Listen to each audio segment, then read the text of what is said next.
si vous ne souhaitez pas afficher les sous-catégories, il est tout à fait possible de ne pas l'afficher. Donc je vais ouvrir Firebug. Voilà, je vais prendre le rectangle de sélection. Donc je me positionne sur la zone. Voilà, en prenant également la bordure. Donc sur la droite, je descends un petit peu. On peut voir ici sub-catégorie. Voilà, on retrouve border top, 1 pixel. Donc border top, c'est ce que l'on a là. Si je clique ici pour désactiver la ligne, voilà, on peut voir que ça disparaît. Donc je vais le faire clignoter. Donc ce que l'on peut faire, c'est tester avec une nouvelle propriété. Donc je vais me positionner par exemple ici. Voilà, je me positionne sur une nouvelle propriété. Donc c'est pour ajouter une ligne supplémentaire. Donc je vais marquer display. Donc display, ça veut dire affichage. Voilà, je mets 2 petits points. Et ensuite j'inscris none, qui veut dire non. Et je rajoute un point virgule. Voilà, on peut voir que ça a disparu. Donc ce qu'il faut faire, c'est juste ajouter une ligne de code à catégorie.css à la ligne 41. Voilà, en ajoutant display none. Donc si vous souhaitez le faire, vous allez dans votre thème.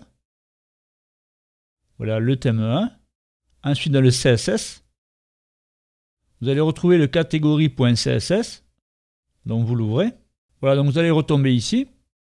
Donc ensuite, vous avez ici le style pour les sous-catégories. Donc à la ligne 41, on retrouve sub-catégorie. Donc vous pouvez ajouter une ligne en inscrivant display. Voilà, je vais l'aligner par rapport aux autres. 2 petits points. Ensuite, un espace. Vous inscrivez none, point virgule. Ce qui va en fait supprimer l'affichage des catégories. Donc il est également possible d'ajouter un commentaire. Donc là, lorsqu'on voit sous-catégorie, en fait c'est un commentaire. Donc ça ensuite c'est pour vous. Donc vous devez commencer par un slash et une étoile. Voilà, on peut voir que tout devient bleu. Donc ensuite vous rajoutez par exemple modification affichage. Voilà, un espace. Et ensuite vous faites étoile et un autre slash. Voilà ce qui vous donne un commentaire sur la modification que vous venez d'effectuer. Donc ensuite vous pouvez vous repérer si jamais vous souhaitez changer d'avis. Et ensuite vous cliquez sur enregistrer.